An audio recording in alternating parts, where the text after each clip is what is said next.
Darling, gisingin mo naman anak mo. Tumulong na dito. Ang daming lulutuin. Ang daming hihiwain.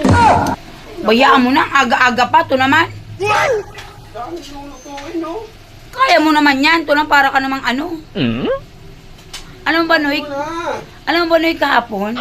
Kausap ko yung mga kumari ko, di ba naglalaba ka? Naku, sabi nila, alam mo siya, ang gwapo ni paring Minoy ngayon. Sabi ko, bakit? Nakita ko naglalaba si pari. Pinilex niya pa sa akin yung ano niya, muscle niya. Sabi ko talaga, pinakita ba sa'yo? Hindi naman sa akin pinakita, pero nakita ko, laki pala ng muscle ni pari. Noy, alam mo ba? Pag dumating yun mamaya, nakita nila ikaw nagluluto, lalo maging mapupugian sa'yo yung mga yun. Ang pogi mo kaya, Papa, nagluluto ka pa. Hindi naman sa ganon. Ano ba to? Wow! Isang, paano ba yung cute? Patingin nga ng cute.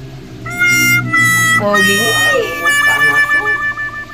Pogi naman. Kaya mo na ako na magluluto nito lahat. Pa yan, gisingin mo na lang mamaya. Sige. Ayan pa, ayan o, sa ibabaw, yung tingnan mo yung nakasabit. Shrimp butter yan. Ako nang bahala lahat dyan. Kayang-kaya ko na to. Sige.